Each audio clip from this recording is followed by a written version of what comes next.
नमस्कार दोस्तों, आप देख रहे हैं हमारा आज खास पॉडकास्ट। जी हाँ, जिसमें हम बात करने वाले हैं न सिर्फ अपनी या आपकी। आज हम बात करने वाले हैं देश के भविष्य की, जो कि बेहद ही ज़रूरी है। अक्सर आपने सुना होगा कि देश का युवा अक्सर देश का भविष्य माना जाता है। तो वही आज इसी विषय पर हम बात करने वाले हैं। आपको बता दें, इस विषय पर हमारे साथ बात करने के लिए जुड़ चुके हैं साहिल कपूर जी, जो कि इमोशनल वेलनेस और लाइफ स्किल और वहीं यूथ डेवलपमेंट में सक्रिय हैं। और अपने पॉडकास्ट के ज़रिए जो है आज हम आपको बताने जा रहे हैं कि साहिल जी किस तरह से इन चीज़ों में जो है सक्रिय रहे हैं, कि न्यू एजुकेशन पॉलिसी कितनी ज़रूरी है और ये किस तरह से जो है ट्रेंड में चल रही है। इन तमाम विषयों पर आज हम बात करने वाले हैं। सबसे पहले साहिल कपूर जी, आपका बहुत बहुत स्वागत है हमारे खास पॉडकास्ट में। साहिल जी, न्यू एजुकेशन पॉलिसी किस तरह से ट्रेंड में है और इसके क्या यूजेस हैं आने वाले युवाओं के लिए, क्या इसका भविष्य रहने वाला है? प्लीज़ इसके बारे में थोड़ा डिस्क्राइब कीजिए। Okay, first of all thank you very much मुझे इनवाइट करने के लिए। न्यू एजुकेशन पॉलिसी जो नेक्स्ट ईयर इम्प्लीमेंट होने वाली है, it is a very wide subject, बहुत ज़्यादा वाइड होने वाली है। बच्चों के लिए बहुत डिफरेंट एक्सपीरियंस होने वाला है। ये एक्सपोजर बहुत अलग होगा। Internationally will be matching the curriculum जो बाहर चलता है इंडिया से। प्लस 10th में एग्ज़ाम्स 2 बार ही कराना इज़ समथिंग जो बच्चों को और ज़्यादा अपने बेटर मार्क्स स्कोर करने में हेल्प करेगा। ये छोटे छोटे जो चेंजेस हैं, कॉम्प्रहेंसिव लर्निंग, क्रिटिकल थिंकिंग पे काम करना, बच्चे की क्रिएटिव सेंस पे काम करना, they are very important in the coming times. आने वाले टाइम पे आई थिंक स्किल सेट वो नहीं रह जाएगा जो आपने किताबों में पढ़ा है। जी। It's gonna be a very big change in the coming 3-4 years। I am an UTS pass out, so हमारे समय में ऑस्ट्रेलिया में वो हमसे ये नहीं पूछा करते थे आपने डिग्री क्या की है, जी। आप पढ़े क्या हैं।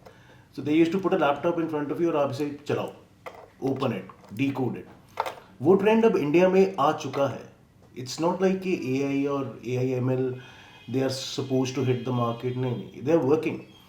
आई थिंक 90% ऑफ द पीपल जो कैमरे के पीछे हैं हमारे आसपास भी, उन लोगों के लिए भी एआई एक बहुत इंपॉर्टेंट टूल है, जी। हो चुका है ऑलरेडी। सो अगर हमारी नेक्स्ट एजुकेशन पॉलिसी इस पे काम कर रही है, जैसे कि मैंने कहा क्रिएटिव थिंकिंग पे काम कर रही है, कंपल्शन पे काम कर रही है, बच्चे को वो टाइम दिया जा रहा है कि आप अपना स्कोर को और बेटर कर लो, उसको मैच किया जा रहा है इंटरनेशनल स्टैंडर्ड्स के साथ, तो ये एक बहुत नेशन चेंजिंग काम है। It's not about changing some people और some states, it's gonna put us in the forefront. हमारे बच्चे जो कि बहुत इंटेलिजेंट हैं, I will give you a very small example. अगर आप एमआईटी के स्टूडेंट्स के साथ हमारे आईआईएम्स के, आईआईटीज़ के स्टूडेंट बिठा दें, हमारे बच्चों का आईक्यू लेवल इंडियंस का इतना इतना इतना ज़्यादा है कि they fail MITs like this in a fraction of a second. And it's the genes, that's one. And I think it's the education के साथ साथ जो संस्कार इस इंडिया में ऑलरेडी एम्बेडेड है इन एवरी जी। Student, in every person.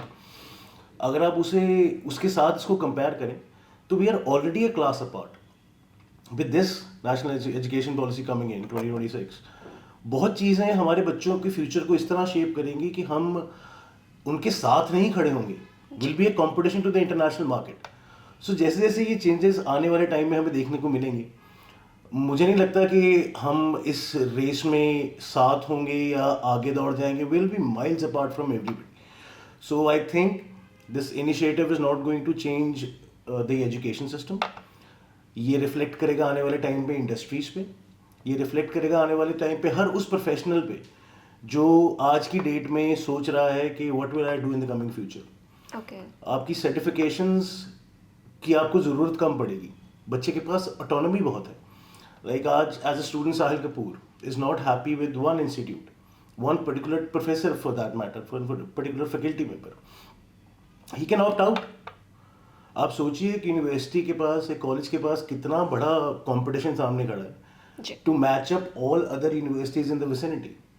And with Punjab coming out to be a hub in education, चाहे वेदर की वजह से हो या किसी और वजह से, आई थिंक ये एजुकेशन पॉलिसी हमें, हमारे बच्चों के लिए it's a blessing in disguise. Yep.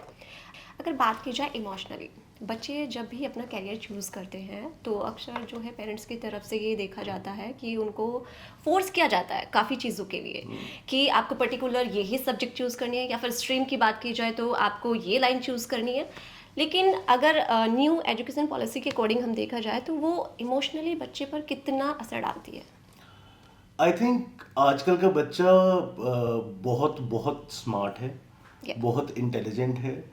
आप उसको, he doesn't even depend on Google most of the time. उसे पता लग गया कि गूगल अब उसकी प्रेफरेंसेस दिखाएगा, तो ही गोज टू इंस्टा और वो हिस्ट्री सर्च करेगा। He will go to Snapchat and see वो इंस्टीट्यूट में होता क्या है, बच्चे किस तरह के हैं। Yeah. वो हमारा ज़माना था कि कान पकड़ के पेरेंट्स ने बोला तुम कॉमर्स करोगे, तुम नॉन मेडिकल करोगे, तुम मेडिकल करोगे। Today's Gen Z are very aware, उन्हें पता है कि उन्हें लाइफ चॉइसेस क्या करनी है। They are very aware to in which room they are, उन्हें किन से बात करनी है, कहाँ तक बात करनी है। Yes, it is good for them, but again it is emotionally बहुत चैलेंजिंग है एक बच्चे के लिए, क्योंकि उसके ऊपर हर तरह का प्रेशर है। जी। अब हम नेशनल एजुकेशन पॉलिसी को इसके साथ लिंक भी नहीं कर सकते, क्योंकि ये जनरल प्रेशर बहुत सालों से है हमारे बच्चों पे, अव्वल आने का, सोशल कंपैरिजन का, और ये स्ट्रेस दिन ब दिन बढ़ रहा है, it is not going down. या और आई थिंक इससे बैटल करने के लिए मेरे हिसाब से बच्चों को अभी से एक मैंडेटरी सब्जेक्ट नहीं, बट थेरेपी की समझ देनी बहुत ज़रूरी है कि ये बीमारी नहीं है, it's not an illness. And saying कि depression is an illness, yes it is, but फिर डिप्रेशन सबको नहीं है। या एजुकेशन आपको डिफाइन करती है, एजुकेशन आपको डिफाइन करती है अपने स्किल सेट में। एजुकेशन आपको इसलिए डिफाइन नहीं करती कि आप डीमोटिवेटेड रहें, it is suppose to be an added advantage. पर आज हमारे देश में या कहीं और तो खैर कम होगा, हमारे देश में पीयर प्रेशर की वजह से, सोशल मीडिया के प्रेशर की वजह से, फर्स्ट आने की प्रेशर की वजह से, ये जो दौड़ है, द रेस, उसकी वजह से यस बहुत चीज़ें हैं जो एक बच्चे के हाथ में नहीं, या राइट, बट इतना अवेयर होने के बाद आई थिंक वो इफेक्ट तो करता ही है। Sahil ji, if I talk about practically, education जो है प्रैक्टिकली देखा जाता है, अगर आजकल कहीं पर भी आप इंटरव्यू के लिए जाते हैं, किसी भी जॉब में जाते हैं, या कोई भी आपका करियर के रिलेटेड कुछ भी होता है, तो वहाँ पर जाके सबसे पहले आजकल कोई आपकी डिग्री नहीं देखता है, सबसे पहले आपके प्रैक्टिकल नॉलेज देखते हैं। बिल्कुल।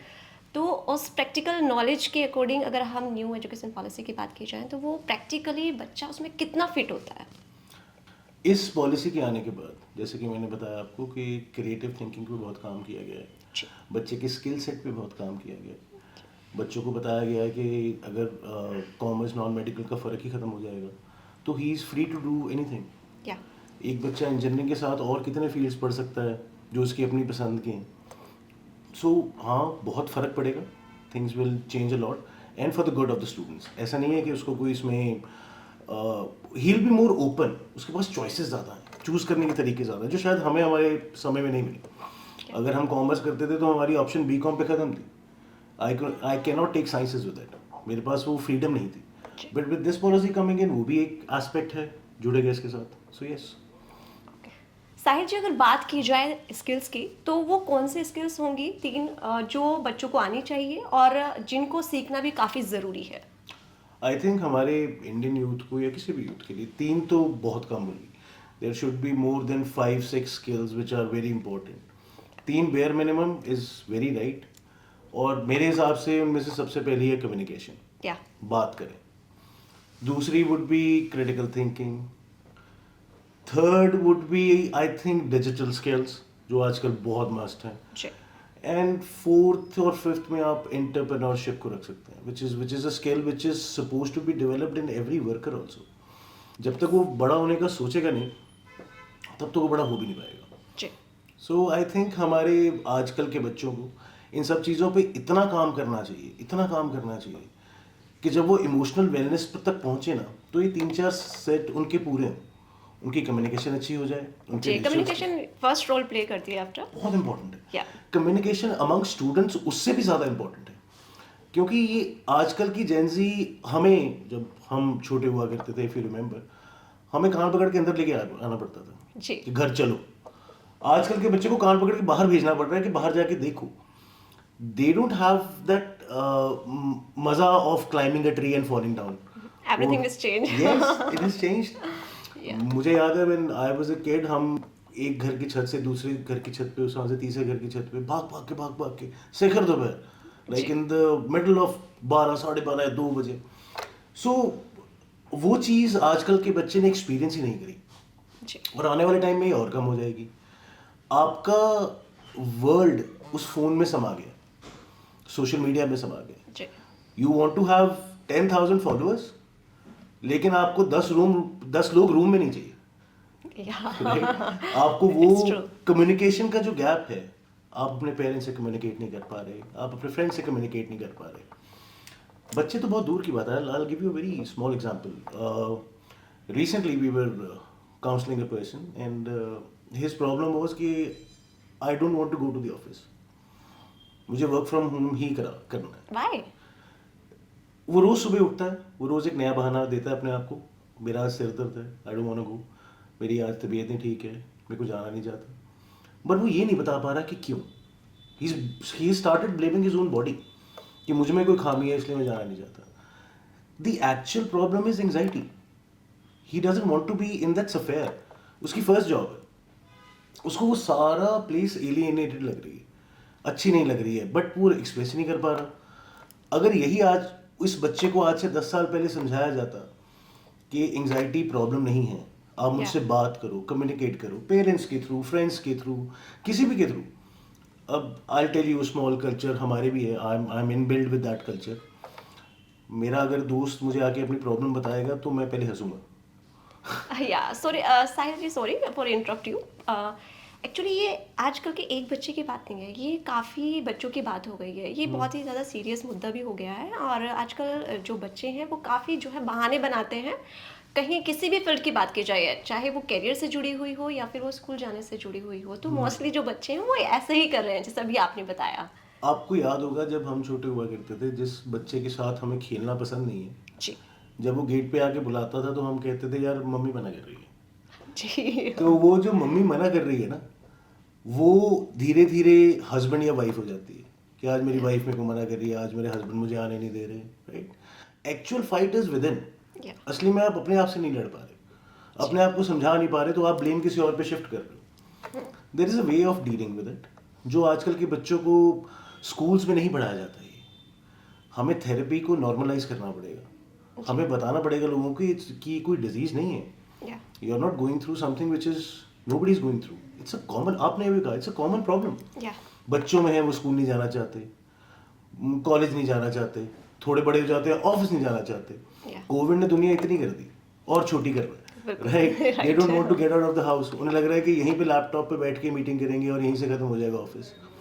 That fun of getting up, getting ready, going to the office, वो सारा का सारा धीरे धीरे कल्चर खत्म हो रहा है. सो वो खत्म होने का reason is not digital media. वो तो एक जरिया है. चेंजेस तो आते रहे हैं, सदियों से आ रहे हैं, बट आजकल हमने अपने बच्चों को वो नॉलेज ना देके कि वो कम्युनिकेट कर सके, उन्हें एक बांध दिया है. जी. और आज अगर पेरेंट्स इतने खुल जाएं या मेंटर्स इतने खुल जाएं तो शायद ये प्रॉब्लम आए ना. बिल्कुल. साहिल जी, अगर बात की जाए क्राइम की, तो आजकल डिजिटल क्राइम बढ़ता ही जा रहा है. तो वहीं अगर कुछ बात की जाए, ड्रग्स भी काफ़ी जो यूथ है वो उसको अपना रहे हैं, उसको ले रहे हैं, जिससे कहीं ना कहीं बच्चों के भविष्य पर तो असर पड़ता ही है. लेकिन अगर देखा जाए तो ये जो आज के टाइम में जो है आम प्रॉब्लम हो चुकी है, उसके बारे में आप क्या कहना चाहेंगे? क्रिमिनल माइंडसेट ना हर एज में डिफर करता है. जी. चाहे वो कोई ग्रीवेंसेस हो आपके बचपन के, कोई ट्रॉमा हो जिससे आप डील कर रहे हो, जब आप उसे लड़ नहीं पाते तो आप उसका एस्केप ढूंढते हो. या. राइट? अब वो एस्केप किसी भी चीज़ का थ्रिल दे सकता है. Yes, I believe in crimes में बच्चों का इन्वॉल्व होना predominantly is because of substance overdose, drugs की वजह से या किसी ऐसी चीज़ की वजह से, जो उन्हें इतनी पावर देता है उनके माइंड को कि आप एक नॉर्मल बच्चे से now you can go rob a bank. एक कॉमन मैन, आप और मैं में इतनी हिम्मत नहीं होगी कि हम जाके सोच भी पाएँ एक क्रिमिनल माइंडसेट से. सो इधर एक बहुत छोटा सा ट्रॉमा अंदर आपके चल रहा हो और आप उसे ट्रीट ना कर पाए, जी. और एक सब्सटेंस आपको मिल जाए और जो आपको बोलते नहीं यार यू कैन डू दिस, तो वो उस छोटे से बच्चे को फीड करता है कि वो क्राइम करे. और जब वो बच्चा उस क्राइम में सक्सेसफुल हो जाता है तो उसको लगता है now I have to earn from it. वो डिजिटल फ्रॉड बन जाता है. Yeah. और ये माइंडसेट टोटल अलग हो जाता है जब वो बच्चा क्रिमिनल की जगह पे किसी आई वुड से टेररिस्ट वाले राह पे चल पड़ता है, Yeah. राइट? वो एक अलग चीज़ है। पीटीएसडी को इतना इतना इतना महत्व दे देना कि वो अस फैक्टर, एक हम टर्मिनोलॉजी बोलते हैं साइकोलॉजी में, कि अस फैक्टर होता है जिसकी वजह से आपको सब्सटेंस ओवरडोज की ज़रूरत नहीं पड़ती। जी. आप सोशलाइज उसी सर्कल में करते हो, आपको लगता है जो यहाँ पे बोला जा रहा है मेरे सारा सोशल सर्कल सेम बात बोल रहा है, जी. तो आई थिंक ये सही है। एंड अगर एक बेसिक क्वेश्चन किया जाए तो देखा जाए तो पहले समय में जो था पेरेंट्स अपने बच्चों को काफ़ी वक्त देते थे, जिसकी वजह से उनकी जो नेचर था, उनकी जो आदतें थी वो बिल्कुल डिफरेंट थी। लेकिन आज कहीं ना कहीं देखा जाता है ये कि जो पेरेंट्स हैं वो वर्किंग होते हैं, जिसकी वजह से कहीं ना कहीं वो अपने बच्चों को थोड़ा कम टाइम दे पाते हैं, प्रॉपर टाइम नहीं दे पाते। तो क्या लगता है क्या एक रीज़न ये भी होगा कि कम टाइम दे पाना, बच्चा किसी दूसरी गलत राह पर चल रहा है? आई वोंट से किसी पेरेंट की गलती होगी या उसके पास समय नहीं होगा। ये तो जब हम भी घर से निकलेंगे पैसे कमाने तो फैमिली को, बच्चों को, हर एक को टाइम कम दिया ही जाएगा। या सो जब हमारे पेरेंट्स, हम छोटे हुआ करते थे, माई पेरेंट्स वर वर्किंग, दोनों फादर एंड मदर। तो I think I was in 5th जब मैंने फर्स्ट टाइम चाय बनाई थी घर पे। ओके. तो वर्किंग पेरेंट्स थे, it became a habit, norm बन गया। सुबह दोनों ने निकलना है काम के लिए, हमें भी स्कूल जाना है। वो संस्कार शायद कम हो गए। I don't think it's the time पहले भी पेरेंट्स अपने बच्चों को उतना ही दे पाते थे। ओके. अब शायद शाम की उनकी सोशलाइजेशन कम हो जाती है अगर वो ये ना करें तो, राइट? आई थिंक इसमें that's why I always tell कि it's not the fault of the parents, या गार्डियन का फॉल्ट नहीं है, न्यूक्लियर फैमिलीज का फॉल्ट है, घर में दादा दादी नाना नानी नहीं है, वो बहुत बड़ा फॉल्ट है। और आई थिंक मेरे ख्याल से आप अगर समय दे भी पाएँ तो बच्चा ही नहीं बात करना चाहता आपसे। Yeah it's right. He doesn't want to open up with you, वो प्रेफर करेगा गूगल से पूछना। And this is my advice to everybody who is listening, tell your kids to stop making Google a doctor. अगर आप उससे पूछोगे तो वो कॉमन आंसर देगा। Therapy is not a bad thing. Normal आप देखेंगे स्कूल्स ने भी आजकल ये कॉन्सेप्ट अडॉप्ट कर लिया है कि आप एक काउंसलर दो जो बच्चे से बात करता रहे, जिसके साथ बच्चा ओपन होता रहे, and over a period of time वो ही आपका करियर सेट कराना शुरू करे। सो एक काउंसलिंग सेशंस होने बच्चों की बहुत नॉर्मल है। It saves time for the parents, और आजकल पेरेंट्स अपने बच्चों को उस तरह समझा भी नहीं पाएंगे। जी. आप समझिए, you need to understand this. हमारा जो कल्चर रहा है हमारे पेरेंट्स का, या हमारे ग्रैंड पेरेंट्स से शुरू करते हैं। हमारे ग्रैंड पेरेंट्स ने देश बनता देखा, जी. उन्होंने देखा कंट्रीज कैसे फॉर्म हो रही हैं। उसके बाद हमारे पेरेंट्स आए, उन्हें टेंशन थी घर कैसे बनाए। या जगह मिल गई है, देश बन गया, अब घर कैसे बनेगा। अब उनके घर बन गए, हमारी जनरेशन आई, हमारी टेंशन है कि अब इस घर को सस्टेन कैसे करें, एक अपना भी बनाए, Yeah. राइट? एक और दौड़ शुरू हो गई। जो नेक्स्ट जनरेशन आ रही है ना, उसे बहुत चीजें बड़ी बनाई मिल रही हैं। राइट. लाइक पहले स्मार्टफोन नहीं हुआ करते थे, नहीं हुआ लेकिन करता अब था। स्मार्टफोन हो गए, अब काफी वर्ल्ड चीजें. इतना छोटा नहीं था, या ट्रैवल इतना इजी नहीं था, राइट? बहुत चीजें फर्क होगी। उसे आज बैठे यहाँ बैठे पता है पिरामिड्स क्या होते हैं। हम फोटो देख के भी बिलीव नहीं करते थे छोटे होते, हमें नहीं पता था देयर इज नॉर्दर्न लाइट्स हैं, there is a place where there is Alps mountain है। We used to read it, right? कि पर हमें देखे नहीं थे ना। World being so small, people are visiting those places. आजकल के बच्चे के पास घर बना हुआ है। आई हैव सीन पीपल, अभी रिसेंट काउंसलिंग्स की बात कर रहा हूँ, अगर कोई बच्चा प्रोफेशनल फील्ड में नहीं जा रहा, he is happy to have a 1 lakh rupee का जॉब। 40,000 से 1 लाख के बीच में कहीं भी हो गिर जाए, ही इज मस्त हैप्पी। रेंट तो देना नहीं, यस. कार उसके पास है फादर की, राइट? सो दिस ये जो सारा सर्कल है वो डिस्टर्प्टेड है। तो यहाँ पे I think it is not only my job, this is going to be a job of a lot of people in the coming times. I have started off my career with retail. तो retail जब 10 साल हम करते थे, वो एक अलग genre था काम करने का उस टाइम पे। आज अगर मैं रिटेल में वापस जाके काम करने जाऊँ तो शोरूम्स में there are no people, right? आप आज 17 घूमते हैं, लांटे घूमते हैं, इतना रश है। Have you seen shopping bags? किसी के हाथ में नहीं है। वो एक फोटो खिंचाने का, एक सेल्फी लेने का जगह बना। एडिक्टेड हो चुका है आज का जो ही होती है. यस, अब उसको बात तो करनी पड़ेगी ना। We started off and it's the same loop. Communication जब कंप्लीट होगी तब हमें सब बातें करनी बंद हो जाएगी, once we start communicating, once the parents start communicating, उनको समझ आएगी इसकी वैल्यू, धीरे धीरे एवोल्यूशन आएगी. लेकिन if we have to speed it up, अगर आपको बच्चे की मेंटल वेलबींग, इमोशनल हेल्थ के बारे में सोचना है, अपनी इमोशनल वेलबींग के बारे में सोचना है, तो I think you need to be a part of the larger circle. और थेरेपी को नॉर्मलाइज करना पड़ेगा. आप नहीं करोगे तो लोग कर देंगे. Another 5 years down the line, it will be a very normal thing कि यार I'm going for therapy, I'm not feeling well. Metros में it's normal. Yeah.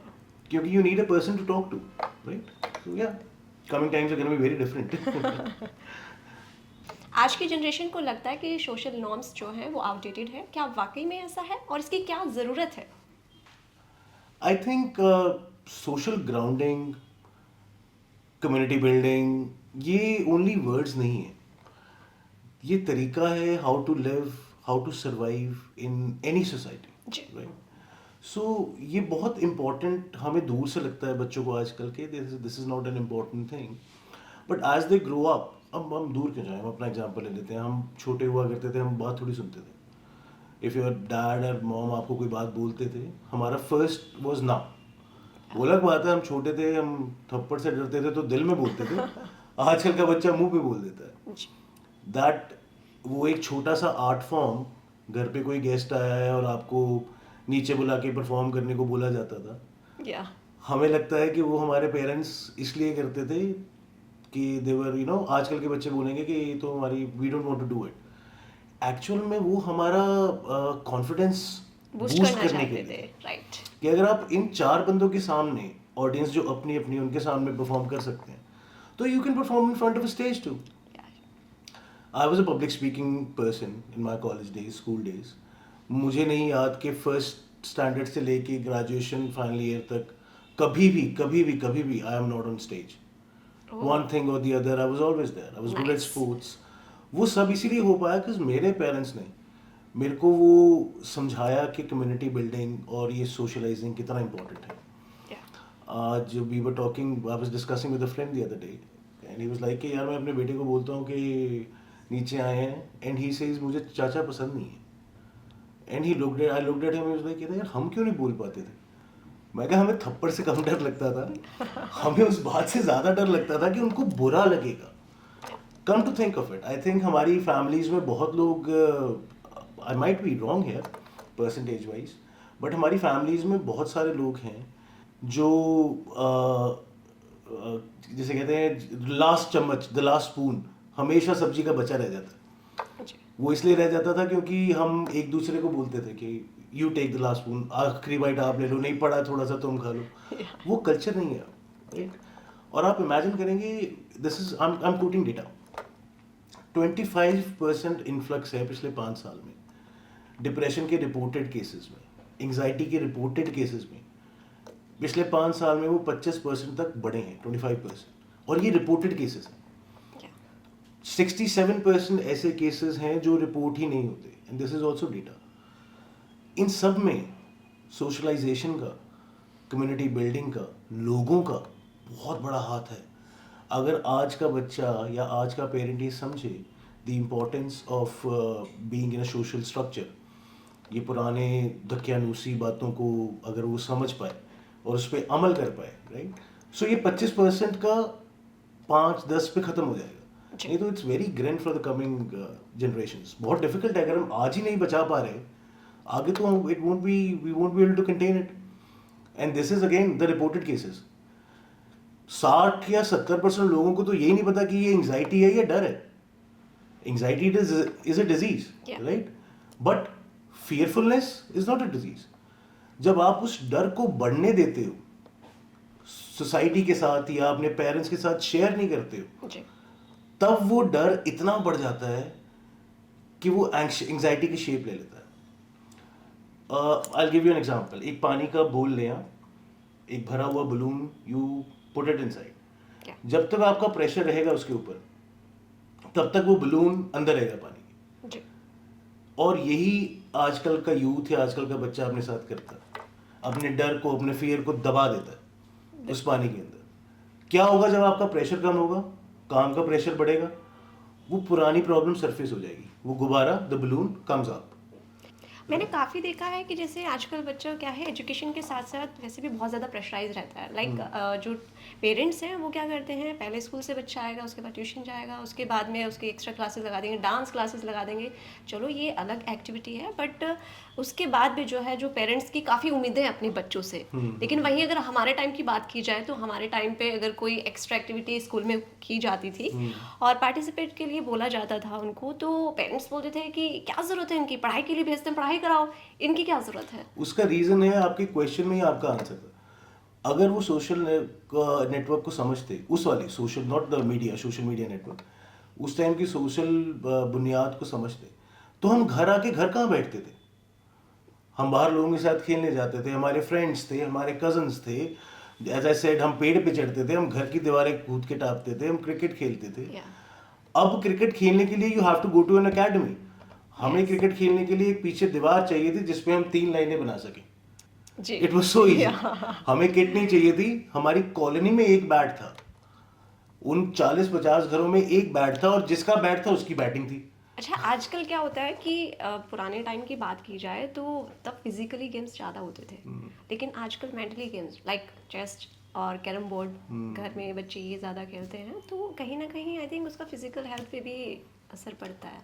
Physical health पे वो असर हमें बहुत सालों बाद दिखता है। सबसे पहले आपका माइंड करप्ट हुआ, क्योंकि आपने 4 लोगों से बात नहीं करी, आपने 4 अलग अलग से लोग देखे नहीं, आपको नहीं पता लगा कि वो गली में वो वाला बच्चा गुंडा है, वो वाला स्वीट है, वो लड़की कैसे रिएक्ट करती है, क्या हम आपस में खेल सकते हैं, राइट। जब आपने वो सोशलाइजिंग नहीं की और आपने प्रेफर किया आप सोशल मीडियाइजिंग करें, तो बहुत फर्क पड़ेगा आपकी अपब्रिंगिंग में। पेरेंट्स का रोल है, I am not saying it's not bad parenting, time lapse है, we don't have time, I don't have time to spend, मुझे करना पड़ेगा, मुझे अपने बच्चे को बाहर भेजना पड़ेगा। अब उस बच्चे को जब मैं बाहर भेजता हूँ अकेडमी में खेलने के लिए, उसके पास एक ही गेम है उस अकेडमी में, अगर वो क्रिकेट खेल रहा है वो क्रिकेट खेल रहा है, फुटबॉल खेल रहा है फुटबॉल खेल रहा है, it's not his choice, we are making a choice for him. फिर वो घर आके हिताश होके बैठेगा और वो फिर वो कैरम ही खेलेगा because it's his only field. So हमें अपने बच्चों को फ्रीडम देनी है, you don't have to stop them, but हमें पता भी करना है कि व्हाट इज हिज लाइकिंग, क्या वो इसमें अच्छा भी है। आपको प्रेशराइज करने से कभी सोल्यूशन नहीं निकलता, आई डोंट थिंक सो। अगर आपको उसको खुला छोड़ दोगे, let him be what he wants to be, गलती करेगा बट तभी तो गलती को समझेगा। एंग्जाइटी को लड़ना, डिप्रेशन को लड़ना, पीटीएसडी को लड़ना के लिए आपको मानना पड़ेगा मुझे ये प्रॉब्लम है। जब वो बच्चा इग्नॉलेज करेगा या जब वो अडल्ट भी इग्नॉलेज करेगा हाँ मुझे ये है, तभी आप उसके सोल्यूशन की तरफ जाओगे। मैंने आपको बताया 60% तो लोग ये मानते ही नहीं कि हमें प्रॉब्लम है। जी बिल्कुल, राइट। और जो मान रहे हैं उन्हें प्रॉब्लम नहीं है। फॉर एग्जाम्पल आजकल इतना कितना सिंपल और नॉर्मल टर्म है, आप 16 या 15 साल के बच्चे के मुंह से सुनोगे मुझे डिप्रेशन हो गया। कितना लूज टर्म। अब इसको आप इवैल्यूएट करो। In my last one of my videos I remember I was mentioning this.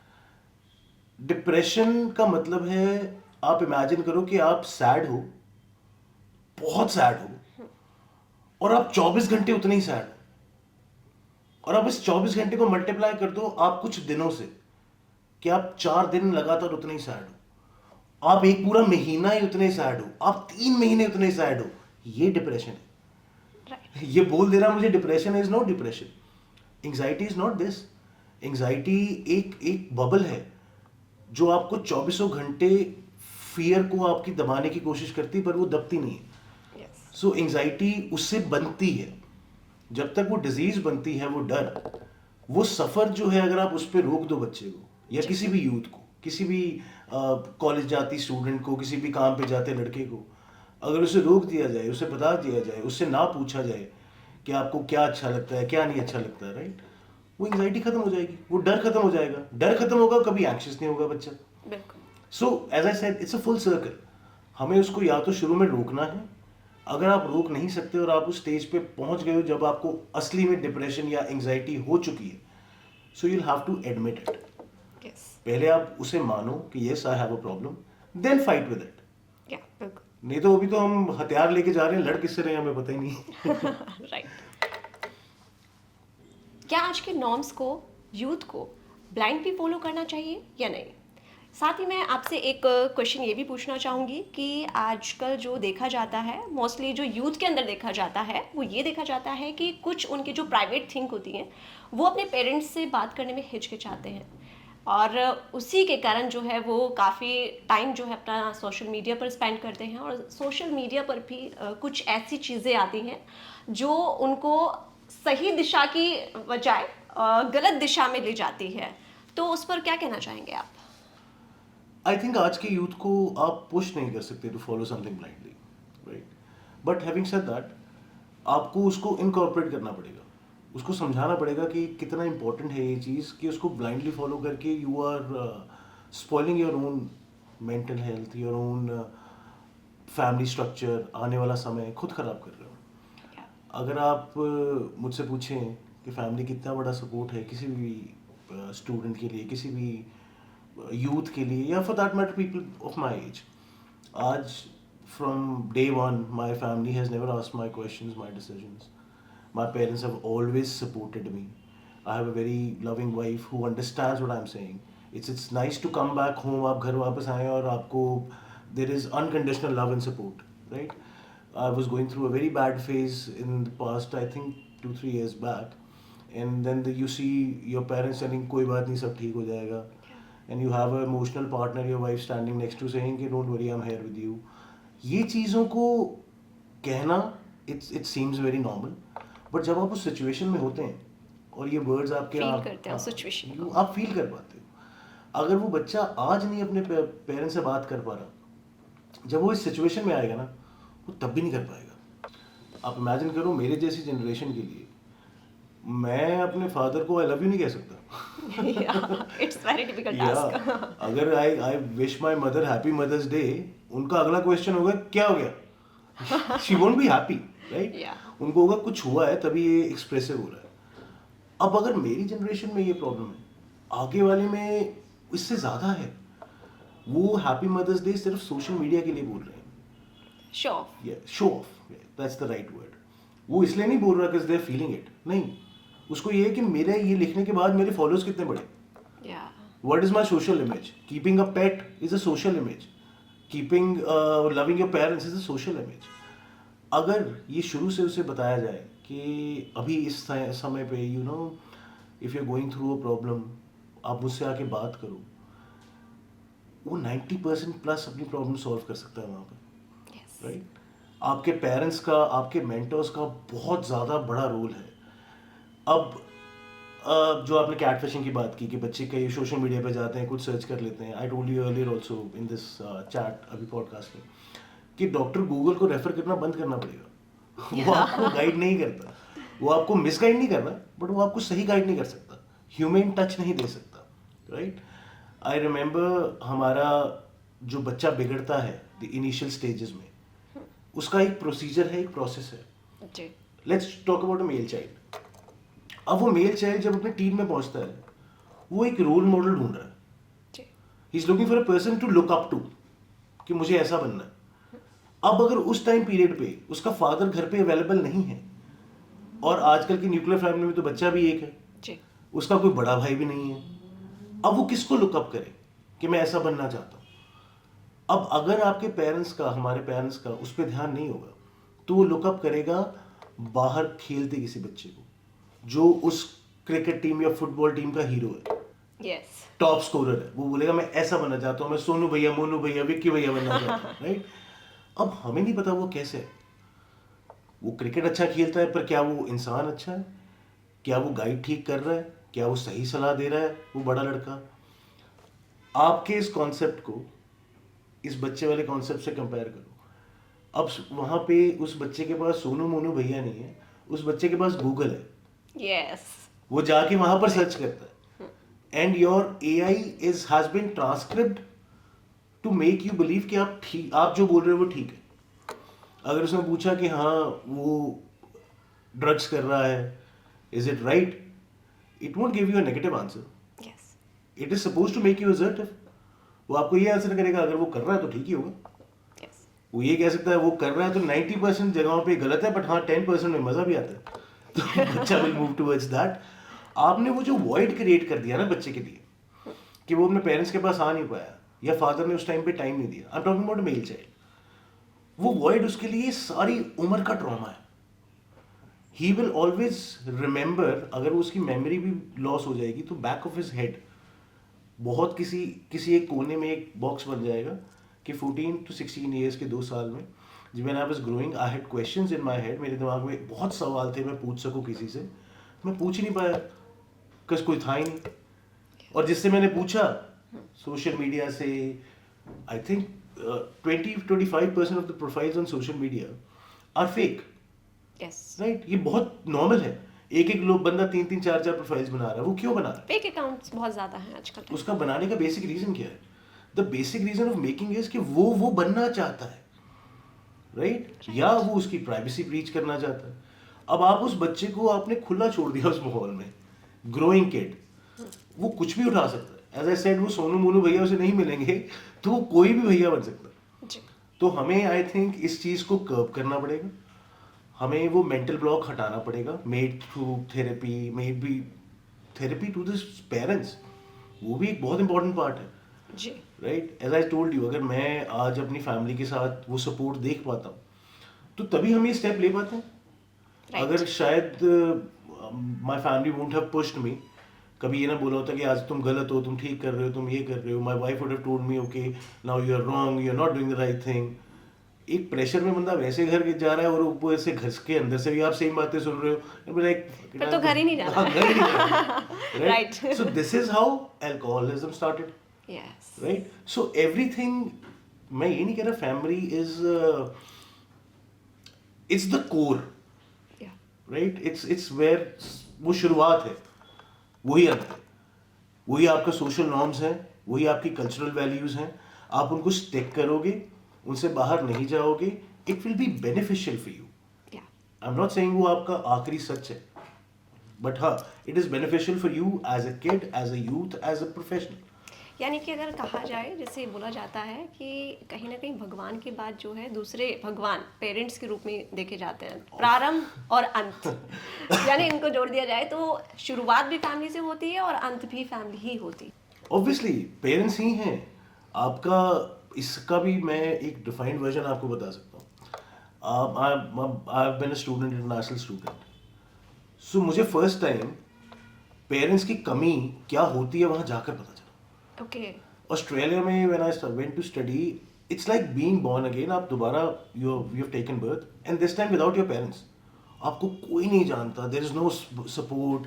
एक वो कॉलिंग कार्ड आया करता था जो आप वीकेंड्स पे ही कॉल कर सकते हो घर पे. Yes. वो एक पूरा हफ्ता यू रियलाइज द वैल्यू कि आज मैं रोता हुआ मम्मी के पास गया होता तो मुझे खाना मिल जाता यार. Right. मुझे बाहर जाके काम ना करना पड़ता. राइट, वो value we learn the hard way. Right, हमारे यूथ में ये प्रॉब्लम है, जब तक वो इस पोजीशन पे पहुंचेंगे, वो अपनी जॉब्स पे पहुंच चुके होंगे, तब उन्हें वैल्यू पता लगेगी कि हाँ यार, I should have talk to my mother. और तब तक उन्होंने वॉइड इतना बड़ा कर लिया होगा, they won't be able to talk. So yes, as you say, obviously parents आपका भगवान का रूप है, they should be your first contact. But I would say this again for your friend circle. I would say this again for your brothers, for your sisters who are with you. मेरे लिए मेरे कुछ दोस्त इतने ज़्यादा important हैं कि I can not spend that 1 hour of the day without talking to them. उसका रीज़न है, they keep you safe, they keep you grounded. आपको, I don't want to use this word, थोड़ा अजीब लगेगा, but my friends will agree to this, अपनी औकात में रखते हैं. Right. They let you know कि भाई तुम वहीं से शुरू हुए थे और भी ज़्यादा दूर नहीं गए. Last time I was giving an interview और I was giving them an example. तो you come up from a big party award function से किसी से, I was awarded one of the 10 most influential people in Punjab, in North India I guess. So I was coming back with an award in my hand and a coat and a tie. तो ये सब एक group में खड़े थे. So I landed out और I talked to him, wave किया मैंने. उतरते इधर वर्स्ट वर्ड वाज, यार ये ट्रॉफी रख, कोट उतार, फिर आना यहाँ पे. औकात याद दिला दी. 5 मिनट में उन्होंने औकात याद दिला दी कि तू वहां से शुरू हुआ था. You had a bike and that's from where you started. So you remember that. Okay okay. Right, मतलब फ्रेंड्स बोलते हैं ज्यादा हवा में मत उड़, वापस आओ. वापस आओ. राइट. आज साहिल जी ने काफ़ी विषयों पर बात की है, जैसे एजुकेशन, स्किल डेवलपमेंट, पेरेंट्स और डिप्रेशन, या फिर सोशल मीडिया की बात की जाए तो काफ़ी रोमांचक बातें जो है आज हमारे इस पॉडकास्ट में हुई है। तो वहीं आज हम एक जो है लास्ट मैसेज भी जानना चाहेंगे, और साथ ही पोज विद एसके का क्या इनिशिएटिव है इसके बारे में भी हम जानना चाहेंगे साहिल जी से। Pause with SK. सो ये एक इमोशनल वेलनेस इनिशिएटिव है।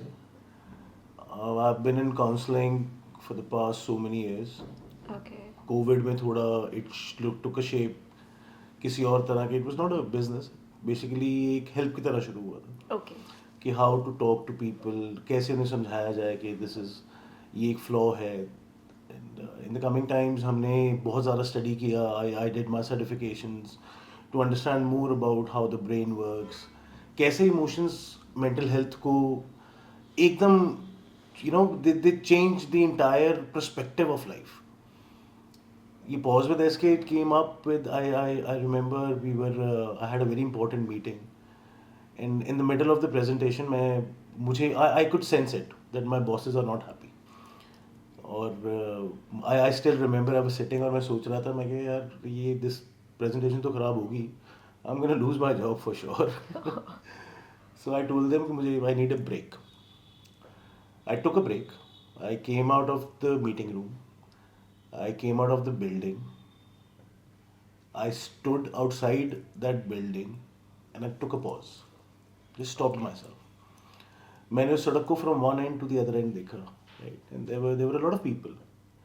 एक वो चने कुलचे वाला था जिसके पास बहुत रश था, उसके साथ एक नींबू पानी वाला था, चाय की टपरी थी, वहाँ पे रश नहीं था.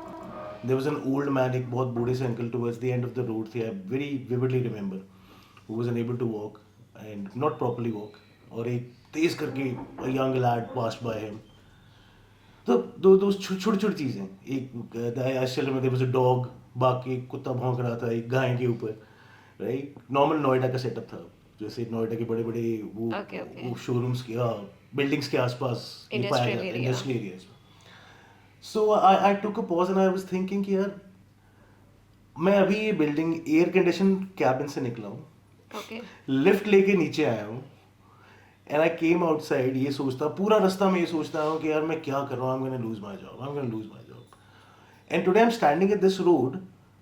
मेरे से नीचे या इस लाइन से नीचे there are so many people. All it took was a pause and I went back and I gave the best presentation of my life. That one pause made me realize कि कितना important था मेरे लिए रुकना, self assessment करना, reflect करना. I remember my father used to tell me I was very aggressive as a kid. लड़के आ जाता था, proper those लड़ाके बच्चे वाले vibes. So my dad made me sit one day.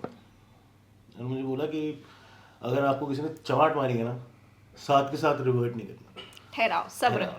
And I asked him, मैं कि he has hit me, मैं तो मारूंगा वापस. कह रहे दो बातें, एक तो your vision won't be clear, दूसरा you are downtrodden.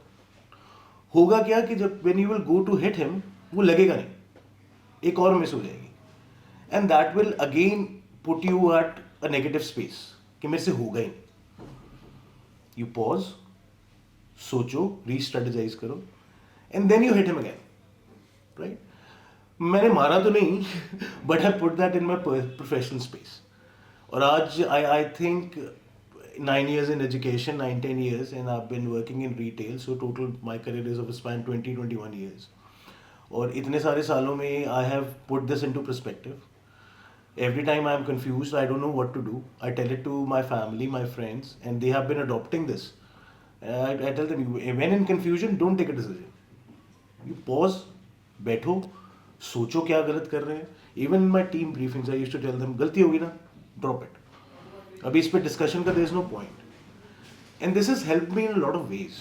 And I think I have worked with around 11-1200 people. I won't call them patients, who have made them realize they are anxious, they are depressed, how to get happiness, how it works in your life, right? बहुत चीज़ें change भी हुई. You mean to say that कि जो आपका काम, जो आपका प्रोफेशन अगर किसी चीज़ को हिट कर सकता है, वो आपका गुस्सा नहीं कर सकता, यस। राइट? हाँ, गुस्से को बहुत कंट्रोल किया। उससे वो एक छोटा सा बबल है। आई थिंक गुस्सा कुछ सेकंड्स का है। And I still remember looking at that picture. एक फॉक्स लोमड़ी भाग रही है किसी पक्षी को पकड़ने के लिए, and in the anger they don't realise any, वो पहाड़ी की उस लेज से गिर जाती है सिर्फ उसको पकड़ने के लिए। वो it's a spur of a moment. गुस्से का एक थोड़ा सा क्षण है जिसकी वजह से you are losing your life. So yeah, मेरी reflection towards it is this, and I would really like to end this by telling you कि emotional wellness कोई मुद्दा नहीं है. It's not a problem. If you talk about it, it's not a problem. If you Yes. keep it inside you, I think the last going word should be this. It's like a update of a phone. आपने 3-4 महीने phone को update नहीं किया तो उसकी speed slow होगी। Yes. Same goes with your head, your brain. आपने उसको बार बार थेरेपी नहीं दी, उसको उसकी फ्रीडम नहीं दी, तो व्हाट विल हैपन इज वो इट विल गो डाउन।